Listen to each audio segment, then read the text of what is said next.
Babes, I know you have heard him, seen him, and probably have already subscribed to his podcast. But this week's guest of the Beauty Pro podcast is Corey Gray. He's a stylist and he's a co founder of the Hairdustry podcast, Your Day Off podcast. And this episode, we laugh and we talk heavy duty about mental health for men and women, depression, leadership, and so much more. Definitely watch and listen to this week's episode. Leave your ratings and reviews on both of our podcasts and just hang out with us and have a good time.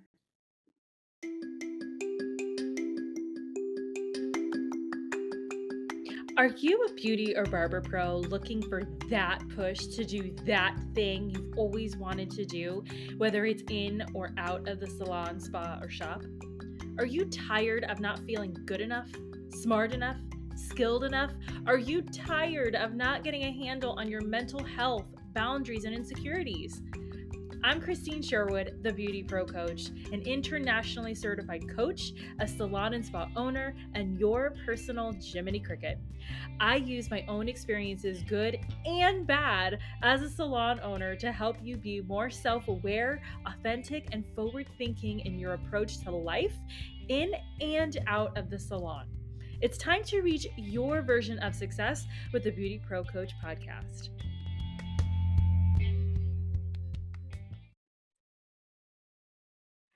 So I am here. I am Christine, the Beauty Pro Coach, and I am here with the fabulous Corey Gray, the host of the Hairdustry podcast. How are you, Corey?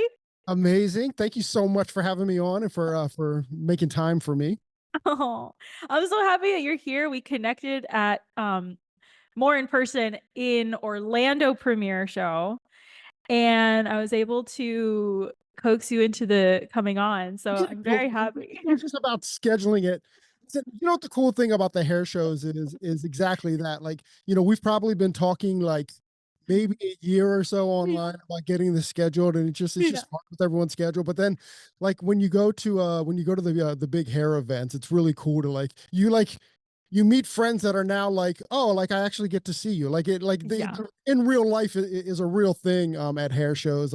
Even when we've talked, I don't know, for Mhm. a while online. So it's like, oh, you're actually a person, not just a little like thing up in the Right. right. It's so crazy. It was really cool because at that particular moment where we met, like everybody was there. You were there, Lala was there, some other people were there. Agnes, she also came on the show not so long ago. And looking back on it, it was like such a cool like connection. It just felt so good. So anyway, I'm happy to continue the vibes I mean, today. we could do an hour on just hair shows because I'm such a big proponent of them. I think Yeah. that I think what it does is it just like fires you up again. Yes. I think like being in that energy and being with the best in the industry that do it, and then you actually Mhm. getting to like meet people and slap fives, and for us Yeah. it's like seeing a bunch of people that like we haven't seen in a long time, meeting Mhm. new people, not again in real life that you've had conversations with, or Yeah. just like being introduced to people. Like I don't think there's a better way to kind of build your network than to be like at the hair shows and getting to chat with pretty much anybody that you want. And the other thing that I've noticed about hair shows is that everybody seems pretty open to just kind of be. Yeah. There's definitely goes in the room, but all in all, you can break through that, or you can cut through that, and have the conversations with people either you want to or need to or whatever. It's pretty cool. I like them a lot. I do too. I do too. And growing up in the industry, I've always been to the hair show. So when I hear or speak to beauty or barber pros that are like, "No, I don't go to the shows." I'm always like, what do you mean? Like this is like the lifeblood right here. This is where we go. Like what do you mean you're not going?" So, I totally can understand where you're coming from with that. At the same time, as you take it a little bit deeper, like Mhm. whenever you do like an event, especially a Yeah. big event like that, you're going to find exactly what you're looking for. So if you're looking for grossness, there's a lot of grossness there. If you're looking for amateur night, there's a lot of amateur night there, at any of the hair shows. But if you're looking for people that are engaged and willing to better their careers, you'll find those people too. Or if you're just there for a good time, that's there too, you I know. love it that you said that. That is so true. You find what you're looking for. You get in what you put into it. So, Exactly. yeah, You get out thank what you you for put in, that. right? Isn't that the law? Yes. Yeah, thank you for fixing it for me. Yeah, something like that. I don't know. Something like that. But such is life, right? Yeah. Like Yeah, for I sure. think that I think that certainly in my experience, and I think this is a universal experience, is like at times in life we find we go through these, right? Like Mhm. sometimes, we can be judgmental in the back room, but that doesn't dictate who I am. It Mm. just it's where I'm at, you know. Yeah. Or you could be like fantastic, which I try to I have another mantra that I'm always trying to live to my best self and not to Yeah. my mediocre or to my worst self. And sometimes Uh-huh. that's just wordplay and it's word Mhm. lies. But Mhm. as an example, like if somebody's like, "Hey, how you doing?" or "How's your day?" and people go like, "Oh, it's not bad." Like I don't even know what not bad means. Like if you even like break it down, like I don't. What does not bad mean? You know, Yeah. whatever. I always come in with like I'm amazing or I'm fantastic or something because that's the level on which I want to live. It's not always true, and I don't think it's a lie. But what it is it's a reminder to myself that like I want to live at this plateau or not plateau, but I want to live at this level. Mhm. So it's something that sometimes my friends make fun of me and stuff. Like we know you're fantastic, you're awesome. But again, like it's so easy to play down, but it's so Mhm. difficult to play up. In my Yeah. life journey, like I want to play up. I don't want to play down. I love that. And you know what? I had somebody tell me actually this morning. They're like, "I just love it that just your voice, you just always sound so um enthusiastic about the simplest things." And I didn't know what to say to that. I was like, "Well, yeah, I mean, in my head, I'm like, I'm excited. Today's another day. We get to start fresh. We get to do all the things. Like, let's go." Like, and they told me, and I was like, I already did like a full day's work, and I'm like ready to go. And it wasn't even like 9 o'clock yet. Ready to work overtime. Isn't Yeah. it amazing though? Like again, with the human experience, like it's so hard to take compliments. What's that all about? I Like don't I don't know what to do with know. the energy. I don't know. And as beauty professionals, like we should be so, at least for me, I hate to do the shoulds, shoulda, woulda, coulda, but we inspire people. So like let's be our own inspiration too. Like let's live what we're kind of preaching every day. And so at least that's that for me. I think that's why I became a coach too. Like, no, you gotta love what you do. You gotta love it. Ooze it out of you. So I don't know why we downplay everything. Like, I don't get that.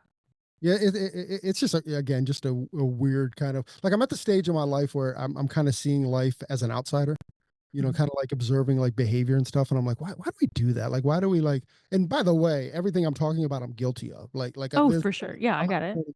I'm not pointing fingers at anybody but Same. myself, and like what's my journey and what's my Mhm. path, and like how am I traveling through this? But with compliments it's still tough. Like it takes me, like I definitely give like a fake answer because I don't know what to do with the energy, if that makes sense. Like Yeah. thank you, and it's not that it's not a thank you. Let me be clear, that's not it. But it's like I have to process like, oh, that's uncomfortable, and I don't know what that is. I did hear a great thing though, and I have used this in my practice, is that I'm a veteran, right? So a lot of times, thank you for your service and stuff. So like again, for years and years and years and years, I didn't know what to do with that energy, right? Like thank you. Mm. I don't even what's the response to that, And then I heard it was actually a female veteran. Not that that's important, but it was a female veteran that she said her response is, and I love this, and I can't wait to use it. Is it was worth it?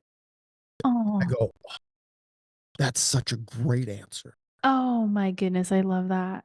And I'm actually thinking like it's not just I just won't use it as my veteran status, but like even if someone's like, oh, whatever, I think it's a perfect answer. Like it was worth it. It was worth it is like such a great canned answer for not disingenuous. Let me be clear. Mhm.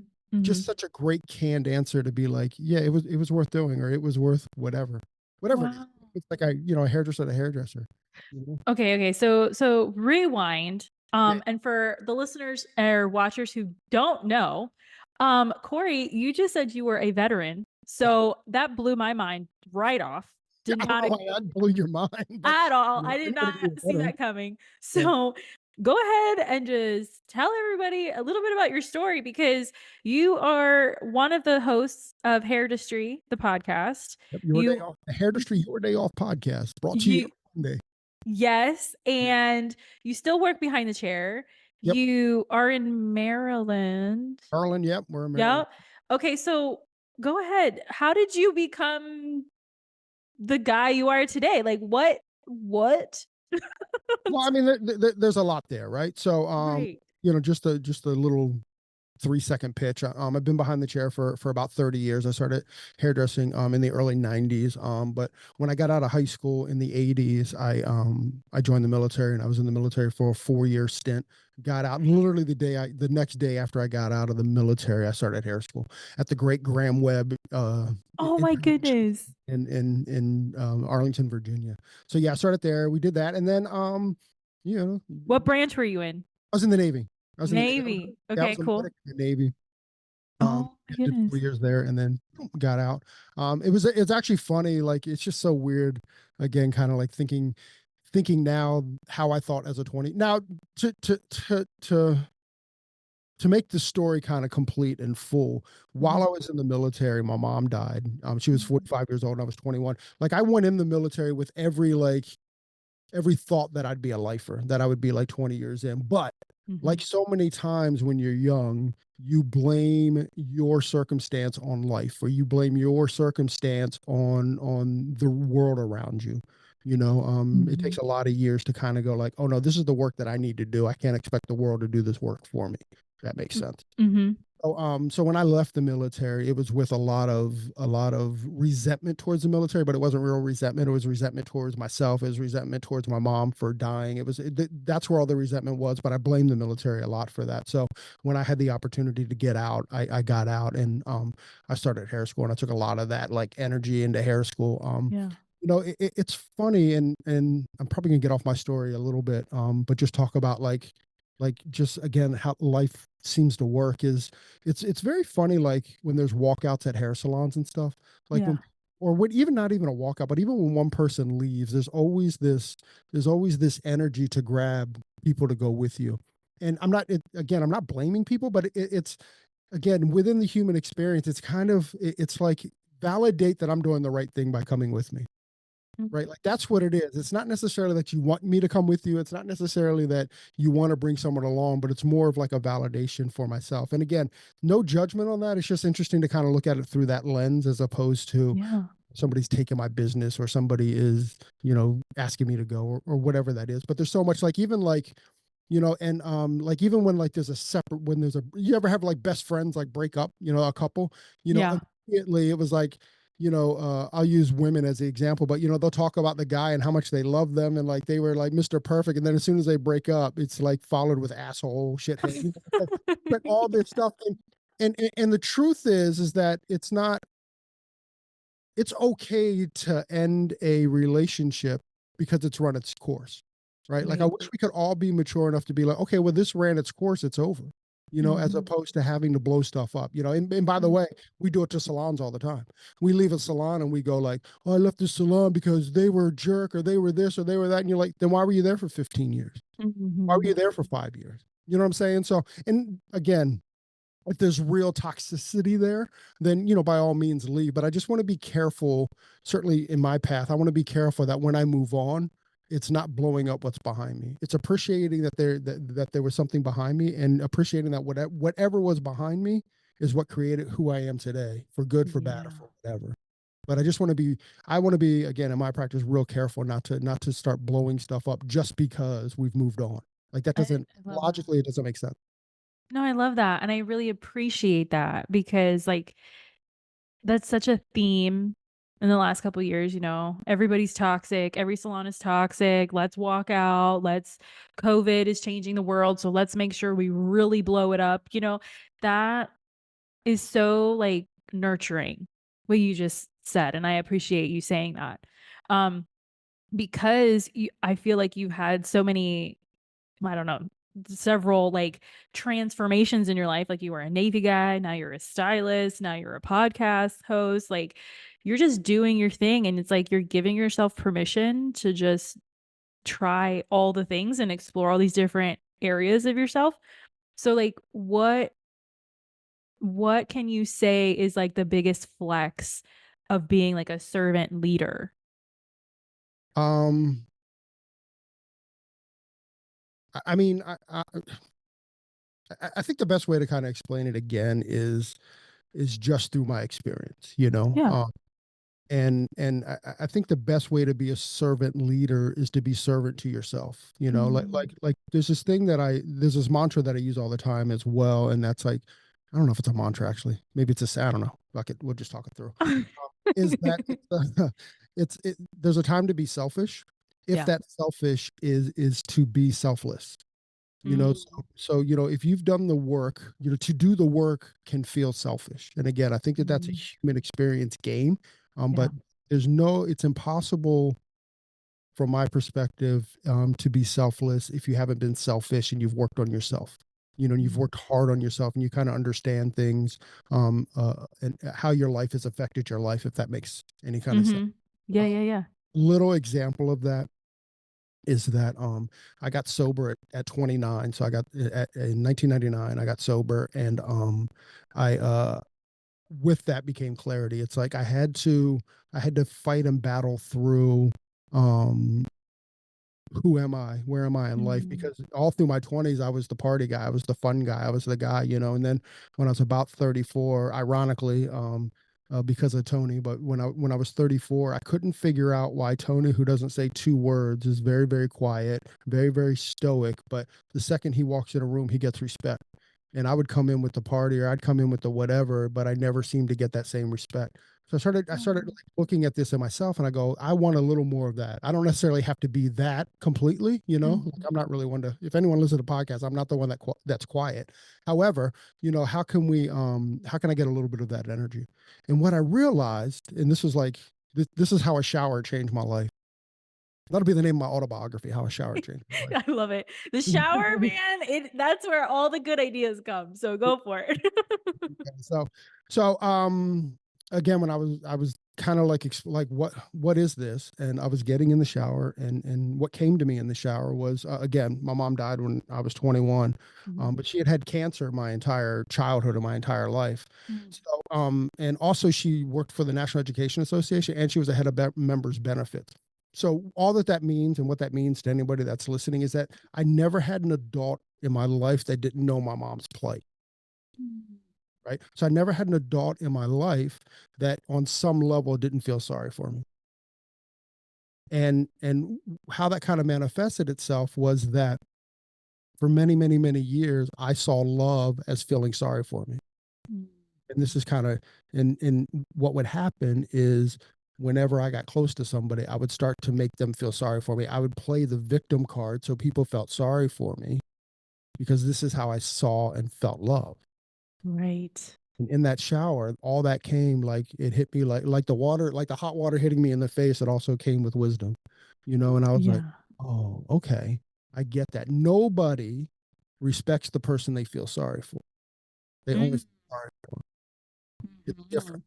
you know. It's nobody leads from victimhood. Mhm. Get that? So Yeah. this is kind of what, you know, literally I left the shower, and what's weird is like at that moment, like feeling sorry for me was over. And what happened was I'd get angry. I still get angry. But today, Sure. now I think like when I start to, there's something going on psychologically. The second I go, I start to feel like I'm making people feel sorry for me, or I'm manipulating people to Mm. feel sorry for me. So then I kind of get angry with myself a little bit, and I'm like, what are you doing, bro? You Yeah. know? Yeah. So I always know that I'm on a bad track at that point, like something like isn't going. And that's another one of my philosophies. I don't believe in building walls. I believe in building guardrails, because I Mhm. feel like if you're already scaling the wall, you're already committed to failing. Right. So I Mhm. built these guardrails, and this is a good example of them. Is that, you know, the second that I go, oh, Christine's feeling sorry for me, I've got to back off. right? As opposed to like going all the way through, like you feeling sorry for me. This is weird, I know, but No, this is so good. I don't think we've ever talked about this on the show, so, like, I'm eating it up, like, go for it. Just take us all to church. It's let's go. totally fine. We'll go to Go. church. And again, I got to keep emphasizing that this is just my journey. Yeah, absolutely. It's like Absolutely. if somebody can get something out of it, awesome. But this is my journey. So Mhm. again, back to guardrails. Yeah. Guardrails to me are thoughts. Like what thought is putting me is putting me against the guardrail. And because I can control thoughts if I can identify thoughts. Once I'm on the wall, who knows if I scale it, or who knows how far up the wall I am before I Mhm. scale it, right? Mhm. So another example of that, going back to me quitting drinking, is that I was there was a time where like we would go out after work and I'd hang out in the bar and I was, fine for days, Mhm. But then what happened is like I know people would be drinking like, these fruity drinks or whatever, and I'd be like, I wonder what that smells like. And then the next night I'd go like, I wonder if that what that tastes like. And the next night I would go like I wonder if I could just do a sip. Mhm. So, and then I realized, and then when I go, oh, I can't do that. Once I realized that, then I could back up 3 days and I could go, well, this didn't start with wanting a sip. This started with wondering what it smelled like. But even before that, this smelled like I shouldn't have been in a situation like that anyway. And I shouldn't have normalized me in that situation. And I think that's what happened. Like I was normalizing, like, oh, I can be normalized in this bar, but really I can't do that. That's not who Mhm. I am. I'm Mhm. not, I'm not capable of doing that for too long. Like we could go out, we could hang out. Mhm. Actually, I think we met in a bar. We can Yeah. hang out in a Yeah, bar, we did. but I can't make a habit of that because all the other Right. habits then start to spin. You know. Yes. Yeah. That's awesome self-awareness, and I think that happens with practice. Like, you're not gonna just, "Okay, today I'm gonna be self-aware," and, like, you're gonna catch on to that. You gotta be paying attention to yourself. Well, here's the deal: is that a philosophy that I try to live by is it's always my fault. Doesn't Mm. mean it's always my fault, but I have to explore everything through my fault because there's no healing otherwise. Mhm. Otherwise, it's always somebody else's fault, right? Yeah, Otherwise, yeah. it's like their fault or somebody else's fault. If you're not exploring it through like everything is my fault, and again, Mhm. you don't have to land there necessarily because Mhm. there's definitely times where you also need to give yourself grace, but at least exploring it through that, and you have to explore it without the ego. You have to explore it without like Mhm. being connected to it. What if I'm looking at my life from an outsider's view? And Mm. try to explore it from that. And again, with the thought that everything is my fault. So let's explore that. Yeah. And then what could have I done better, even if it's micro? You know, Yeah, what could have I done better? Uh, totally. yeah. Alright, so then what do you feel is your biggest failure in any area of your life, and, like, what did you learn from it? Hmm. Biggest failure. I don't. Yeah. Oh, not sure if I have an answer for that, to be honest. Okay, that's I fine. think that because again, kind of like going back, like I try to observe as much as I can as it's my Mhm. fault. There's kind of this like, where did I fail in this situation? Mm. And now like now I like to think that my fails are so micro now because I've done the big work before. Yeah. So Yeah, like yeah. now it's like, oh, I could have done better. I could have done better. Right. Should have done better here, or like my thought process was off here. My thought process kind of brought me, you know, to there. A kind Mhm. of I don't even I think I'm crowbarring this in, but I'll say it anyways. Is that I live by a philosophy of gifting, of not. Okay. There's two ways to approach life. It's like you can either gift or you can invest, right? So like Mm. that's it. You're either giving or you're expecting a return, So right? givers and takers. You ever not no, but it's the take of yourself, right? Okay. Let me explain it. Let me explain like how I kind of use it. But so Okay. like, if you go to the store and I open a door for somebody and they don't say thank you, the old me would be like, dog, you didn't say thank you, man. What's up? And then I had to rethink that and I go, you know what? I didn't open the door for the thank you. If I opened the door for the thank you, it was never a gift. It was an Mhm. investment. Mm, That's okay, I get it. traffic, right? Yeah. So like, are you giving this because you're just trying to be a better person in society? Because you're just trying to stand up for society? Because you're trying to be whatever that is? But there can't be an expectation of a return. even a thank you.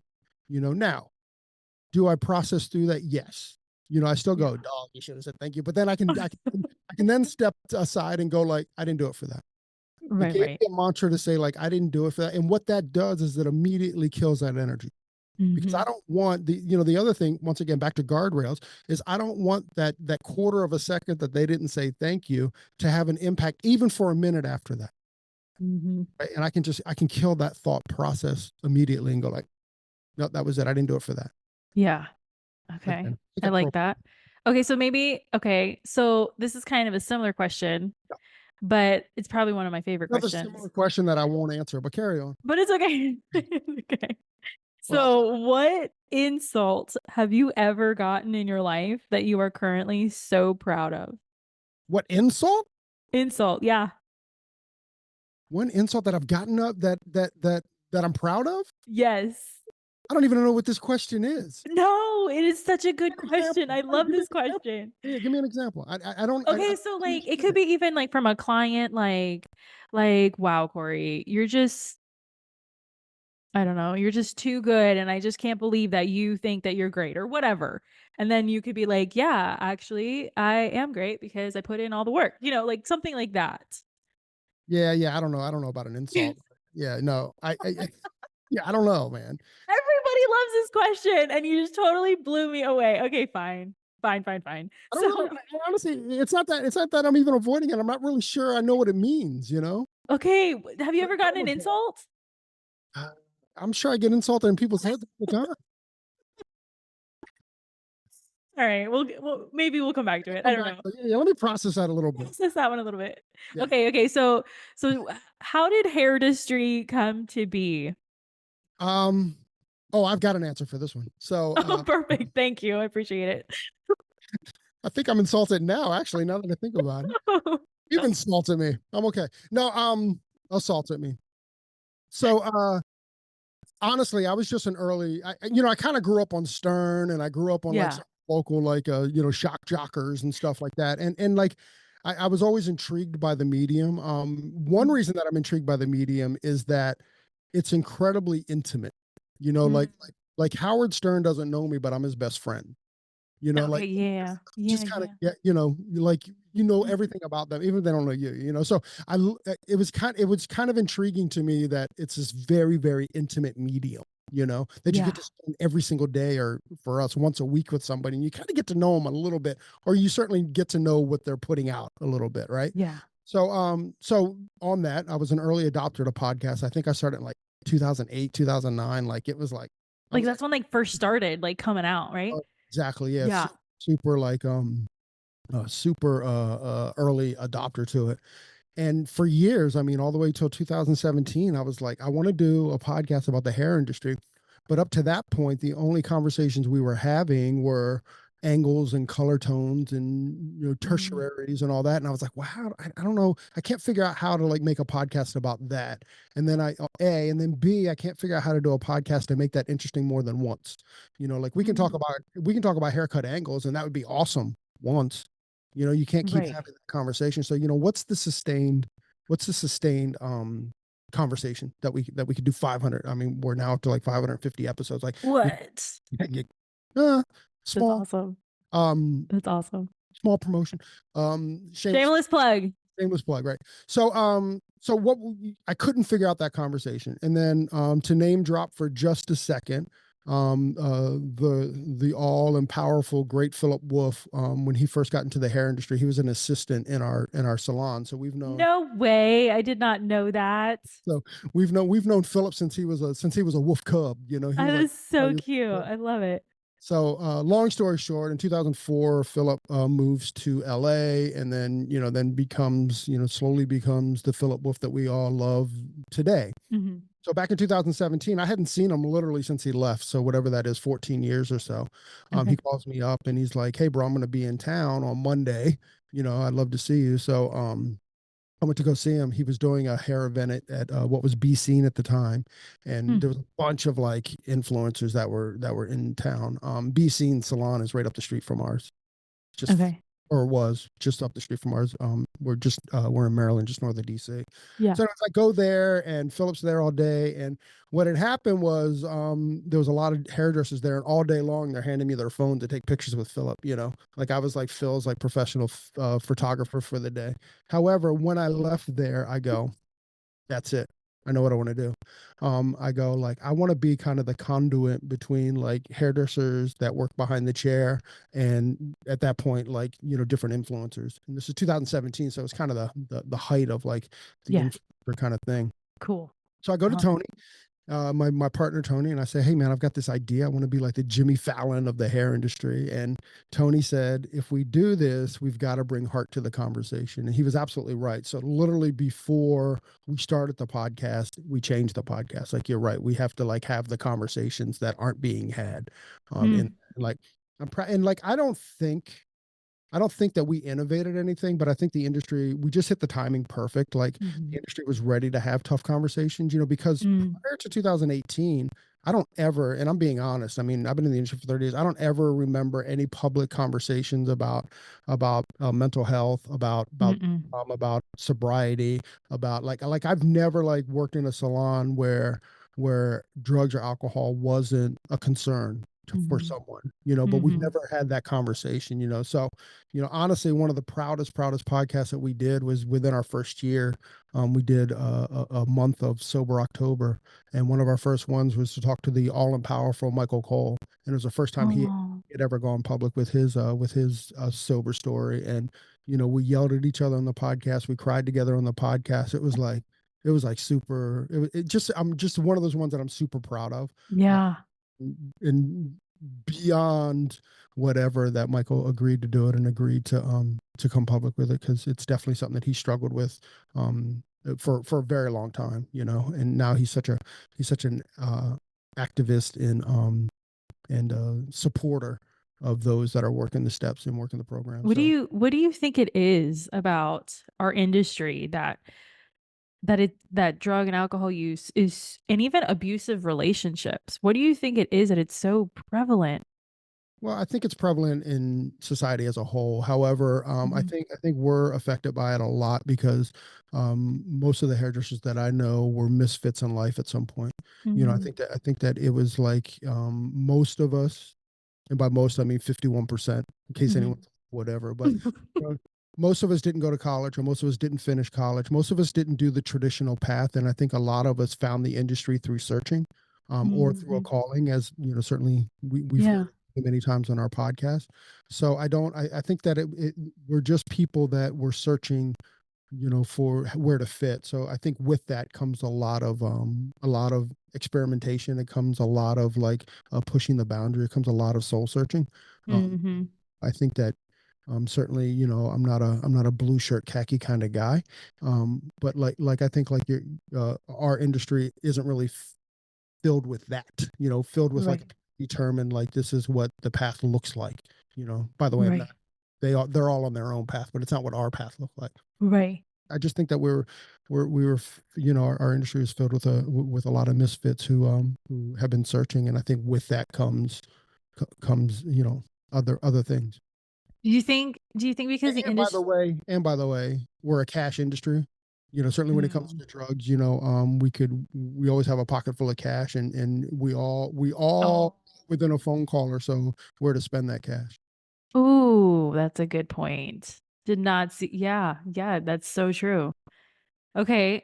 So, the industry is changing, and I feel like it's trying to become more structured in a way, like how you're saying, like a blue shirt and khaki pants. Like it's not going like in that direction, but it is becoming more like structured in a way. Do you think like it'll ever fully be like that? No, for the same reason though, right? Because we still have people, not fully, there will always be, I actually worked in a couple salons that were that way, that were very structured, that were very like I worked in a salon that was a summit based salon, which is perfect and beautiful, and it is what it is. But we're always going to have those same innovators, in the industry that aren't going to necessarily see that this is the only way to kind of find success. I think that we live in an industry where people are going to like always push the boundaries, Yeah. sense and push what's right, what's right for them, and Right. maybe the structure isn't, um, necessarily that structure isn't necessarily for everyone. What's an Go ahead. important like straight or a strength or trait for anyone in our industry to have to be successful? Whether once again, what's glorious about our industry is that there's a million different ways to be successful, and there's a million different people that are successful in their own way. Mhm.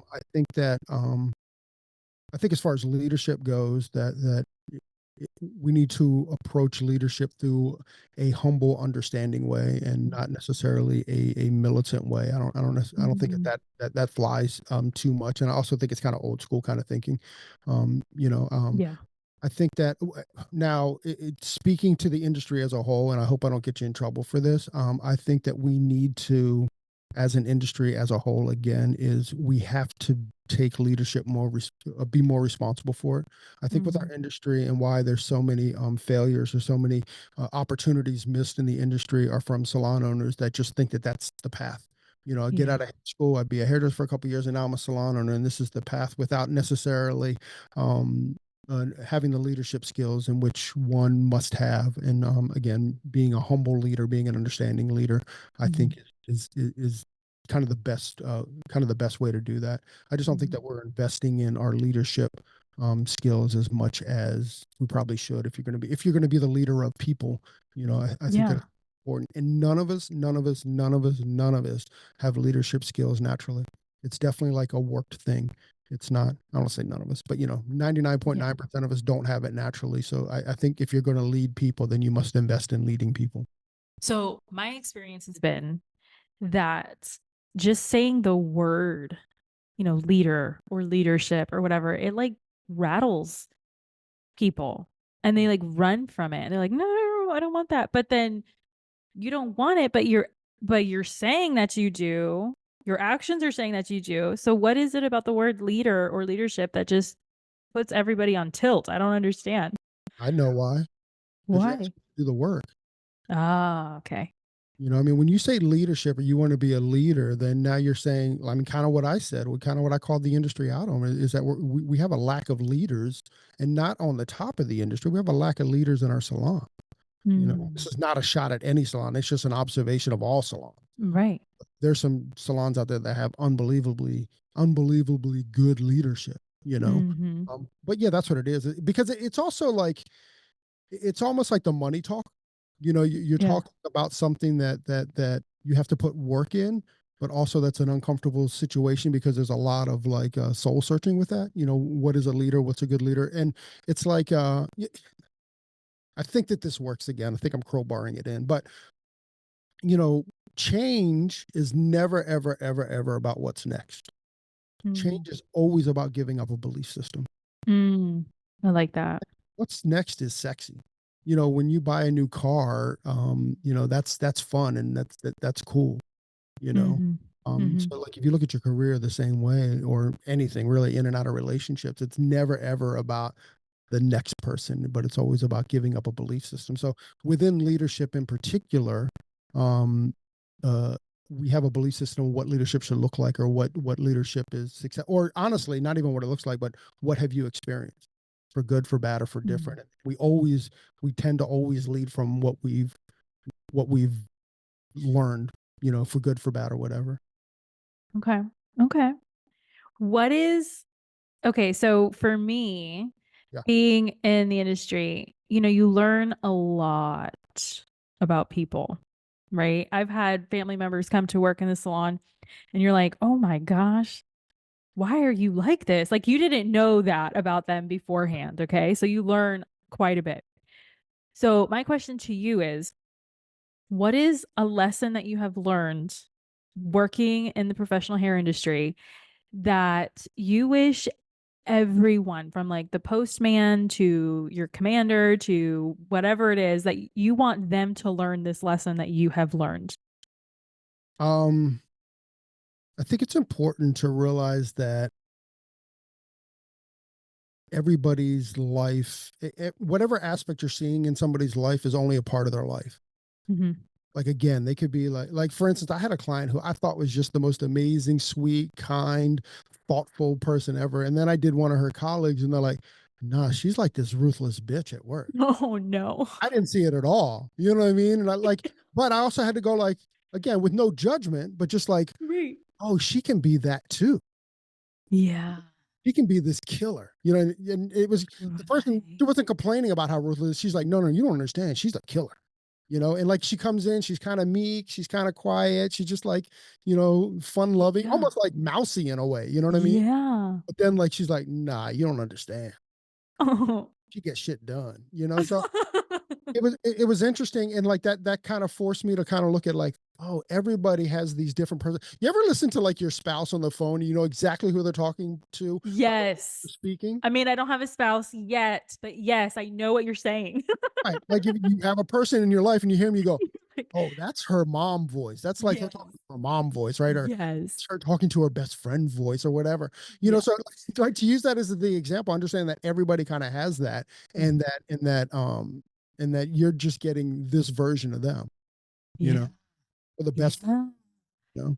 Which, by the Ooh. way, to talk about best version, we had a woman on the podcast early on. It might have been like our fourth podcast or something. Her name is Teresa Scanlon, and I find her so fascinating because she was the youngest Miss America in Miss American history, right? So What? Teresa was awesome, and she's a wonderful, wonderful woman. But she, imagine this for a sec. She was homeschooled, so she lived in her house until she was 17, right? And then from 17 to 19, she was never in her house. Like, she was on the road traveling the world because those were her Whoa. days as Miss America, right? And Right. it was just so, I just couldn't imagine like this doing that. I like I have anxiety like thinking about her like on the road because you know she would even say like I didn't have any world skills. I didn't have any life skills. I mean, I was homeschooled, you know, like my Right. best friends were my siblings, you know. So Oh. so through this talk, she said, you know, and we kind of asked her, you know, what are, not that she had regrets about winning Miss America, but what were the toughest things? And she said was realizing that my family got the worst side of me. And that was my Oh. moment too, because well, but how often is that the truth though? How Yeah. often do we take our work home and like now, like we have permission to not attack, but we have permission to dump. I think that's best. We have Mhm. permission to dump on our spouses and stuff. Mm. And part of my practice is I try not to do that. You know, I try not to bring all my stuff to my wife, and or my family for that matter. I try really hard to do that. Now that doesn't mean like I'm definitely more the type to go quiet anyways. So like people are concerned when I'm when I'm Like, quiet. what's wrong with What's Corey? wrong with you? You're not talking, but you know, sometimes that's good for me too. I just gotta process that stuff. Yeah. All right, I think I sidestepped a question again. Sorry. No, it's totally fine. This is fine. This is good. Okay. What what's something that no one agrees with you about? Oh, we're definitely gonna get canceled. I'm ready. Let's go. I'm just kidding. Let me hold on. What does nobody agree with me about? Huh. I don't know. This is kind of an ego question, really, right? What ego say? Um, Kind of bummed out I don't have a canned answer for this either. I Uh, am just stumping you today. Whoa. Yeah, I guess I'm like on my own soapbox, so like it's hard for me to step on somebody else's or step down off of my own soapbox a little bit. Yeah, that must be so yeah, because you're always asking the questions. Oh, yeah, I told you before we got started. Like being a guest is like so nerve wracking to me, and I have no idea why. Um, I don't know. Pass. I don't know. Okay. Come back to it. I don't All right, okay. So, know. Value at all. how do you you're still working behind the chair, Yeah. right? 40. So, how do your clients know that you have this podcast and do they listen to you? Some of them do. Some of them listen all the time, which actually is kind of a fun like story because they listen to the podcast and now they kind of know us at that. Remember different people. They kind Yeah. of know those people.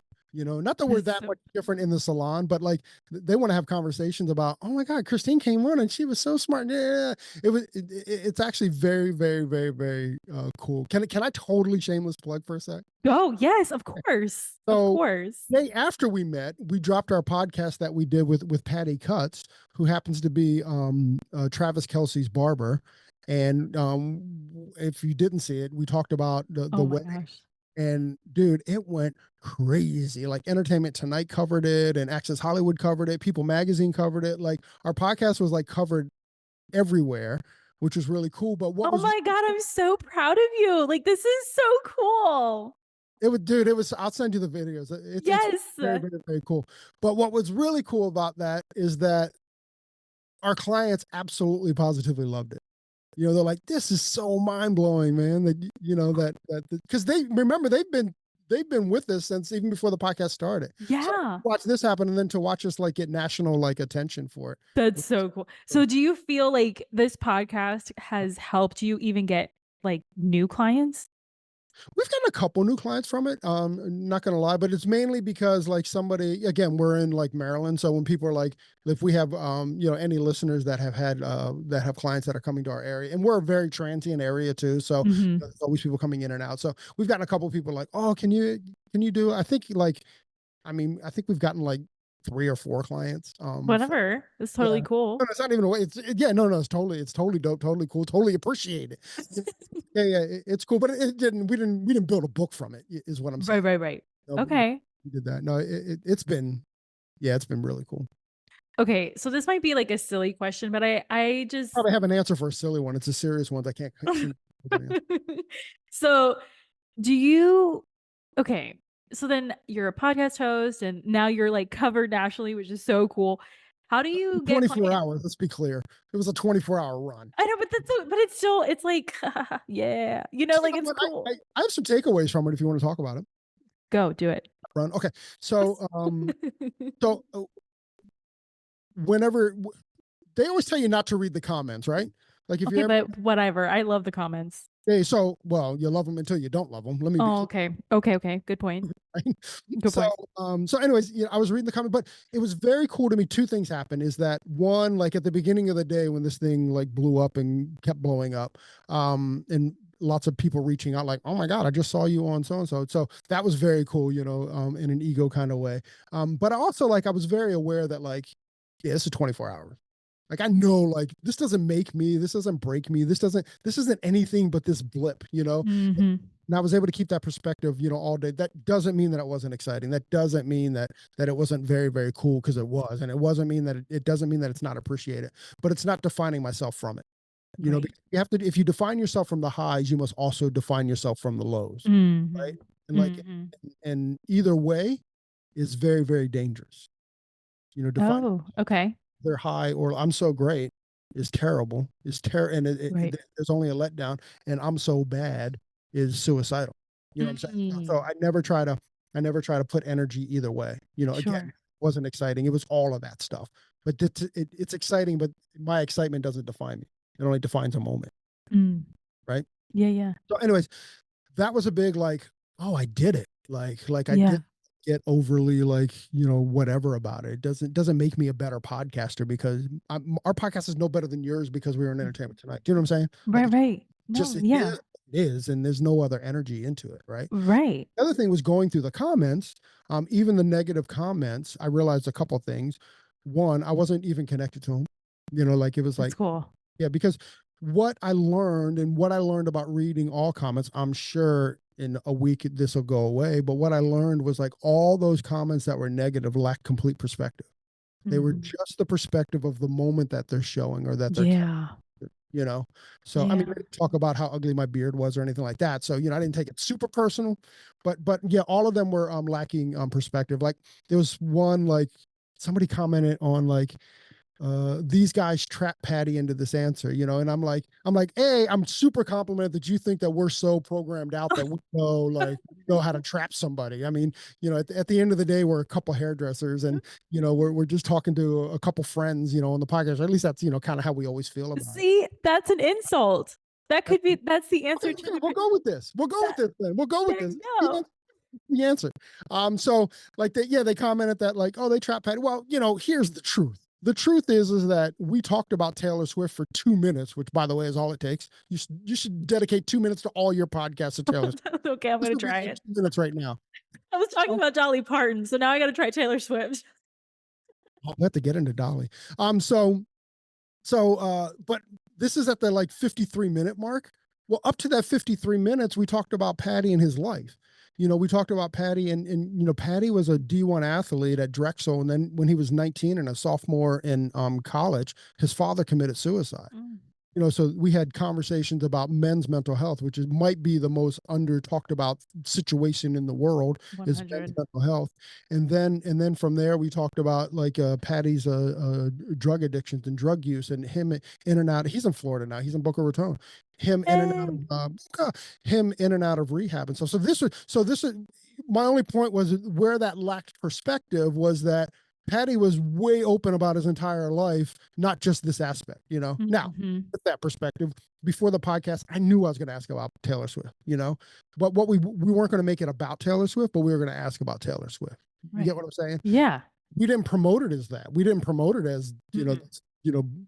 I honestly have no idea how anyone found it because it was so deep into a podcast about addiction Yeah. and mental health that like how someone found that I have no idea. I still have no idea how it went. However, Whatever. Yeah. yeah. So I was So I guess I was insulted, but I wasn't offended because it lacked Right. which Mhm. by the way could probably be like that could probably be the answer to any kind of insult, Mhm. you know. Mhm. All right. So let me see. We got like 7 minutes left. So, what is a question that you wish I asked, and how would you have answered? What's a question that I wished you had asked? We did a pretty good job, my friend. You did a pretty good job there. Thank you. I don't know. I don't necessarily, I don't know. I don't know. I guess I'm avoiding all your questions I today. know, but you're doing it so smoothly. Am I like the worst guest that you've had? No, no, I because you you'll like avoid the question, but you'll come back with some like really powerful stuff. So it kind of makes up for it. Well, I like to think that I live in my power. You know what I mean? So Yeah. I don't, and even like the insult question, and as I kind of observe it from an outsider again, is like I don't like they don't control me. I love it. I mean, like I can't again. It lacks perspective. I don't own that energy. So like I just try to pass that energy through as quickly as I can. And I think that that's why like I can't. I'm sure it's happened 1,000 times in my life, but it's not anything that I really process. I just kind Mhm. of let it go. Like that. I mean, that's a good practice too. Is you are not your thoughts. Your thoughts Mm. are different. Like Mhm. are deeper than that. You are deeper into you and you're not your thoughts, Yeah. and the hardest practice in the world. I wish you asked me about my thoughts. I wish you asked me about like my perspectives. No. uh, Okay. That's the answer. because I think and honestly this is the hardest practice in the world is that you're not your thoughts, and you have to give your thoughts the energy that they deserve, and that's not much. They're just Mhm. all passing. Like your thoughts Yeah. can feel amazing and your thoughts can make you feel terrible, but you have Yeah. to go, oh, this is a thought, just to move on. Right. You're not Yeah, your we thought. get like hooked on, and we always get hooked on like the really, really negative ones. Mhm. And then we just like spiral out of control. And then before you know it, we're like in the hospital because we like overthought like way too much. Yeah, I mean, listen, it's really hard. I mean, I am a spinner. You can ask my Mm. wife. I'm a spinner. But to be able to grab those and literally, I'm in a season now, and like 90% of like my thoughts aren't real, right? Oh, And I keep yeah. seeing it play out as not real.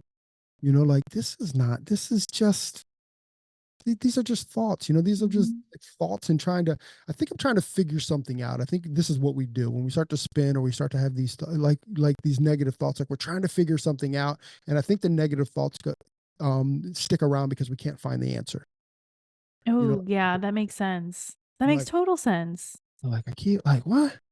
Why am I not? You're not looking, but you're not consciously looking for the answer. You're just spinning. You're just Right. like this negativeness. And then what also happens too, which is such a weird thing, is like you start spinning on like a little thought, and then that thought like snowballs, and now like, Right. ah, they don't like me. Ah, Right. It's like this huge like explosion. yeah, exactly. And it's always like perspective of how somebody else is treating you, feel about or whatever. But it's like, it's a real, it, How do you personally like knock yourself out of that? it's not easy. I mean, Like, do we you go for a run and you're like, I gotta go just for like a run, go check for out. a drive, go for whatever, Yeah. maybe sometimes you have to process through those things, but, Mm. when you start to, actually, here's a good ending. You want a good Okay. ending? Yes, I want a good ending. I've been suicidal my whole life. So I've had like suicidal ideations my entire life. And I mean like all the time, right? Corey. Okay. Oh, nope. All right. All Stop. right. You I'm said reeling it back. stop. Go back. Okay. Here's what I realized is this is how I've taught my body to react to pressure. This is how I've taught my body to react to stress or stressor. Oh, I see what you're saying. Okay. Right. So I've never really been like actively suicidal, Right. but like, just like I want to get out of this room, I want to get Mm. out of this life, right? Was kind of like my response to it. Now, about a year ago, I realized that this is what this is. Wait a sec. You don't feel like this when you feel good. You only feel like this when you're feeling pressure. Mm. Pressure in our life, right? So here's what's amazing. Are you ready for this? I'm ready. In a year, nothing. Once I pegged it, once I go, this is what this is, it's gone. It doesn't own me anymore. It doesn't operate within me anymore. Oh, I love that.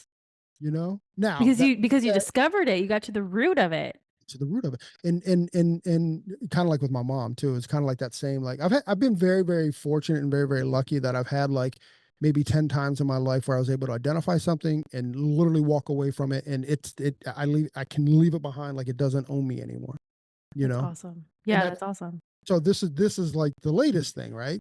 So this, like, oh, that's what it's just, the pressure of it. So now what happens is I feel the pressure, these thoughts come on, and I go, get out of here. You don't live here anymore. You Mhm. don't have permission to be here anymore, because I know what you are. And what you're not is me wanting to end my life. Mhm. Are is pressure. That's awesome. That is so awesome. I love that. That is self-awareness to its ultimate form, and Well, that's it's been beautiful. 4 years, bro. But Well, yeah, it's practice. It's practice. And like I'm happy that you're sharing about it because everybody a lot of our listeners, they want to change right now. Like in 1 hour, let's have a session, a coaching session, and I want you to change my life. Well, baby, we need to take some time. you gotta do It's the going to take time and practice.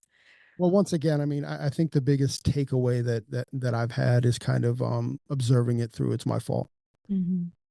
Because honestly, for me at least, there's no healing without that. Mhm. Because what you're really asking is, how can I be better? What could Yes. have I done in this situation to make this situation better? And sometimes you go through that exploration, you go, nothing. It was Mhm. just, it was a bad It moment. is what it is. Yeah. It's what it is. However, what we tend to do is go there, Mm. right? There's many, many, many, many steps about what did I put into this. My goal in life is that if somebody in the salon needs to have a tough conversation, that they don't feel it's tough. That Yeah. I'm evolved and I'm mature enough to be like, let's just have the conversation. Mhm. Now I do get offended when you get defensive with me, but because I Mhm. take it personal, I go, I've never given you a reason to get defensive. Mhm. Ever. You can ask most people that I work with that, like, I'm a great team player. Like I'm happy to everyone. I'm helpful to everyone. Um, and I try to be evolved and mature about all my relationships. So when you come to me and then you get defensive, now granted, I also give the grace that this is how they feel pressure. Mhm. Oh, They feel yeah. pressure Oh, by being yeah. defensive. So I try to give that grace too. But again, it's not like I feel it. Like, okay, like Yeah. I have to kind of process through. Sometimes it takes after the meeting to do that. But my goal is, like, don't ever feel like you can't speak to me, because I promise you that I'll do the best that I can not to see this through the funnel of ego. I love this. Thank you for this, Corey. Thank you for sharing all of your wisdom with us We're tonight. done. It is done. It is time. So we're going to Can't go like wrap. another 2 hours or anything. We could totally model Stern and like just keep talking. Just keep going. Thank you for coming on. And my dear listener, thank you for listening and watching. Make sure you subscribe and leave your ratings and reviews. And I will talk to you next time. Wait a second. Did you say listener, my dear listener? I did, just like Bridgerton. I love it. Here we go. Saying thank you.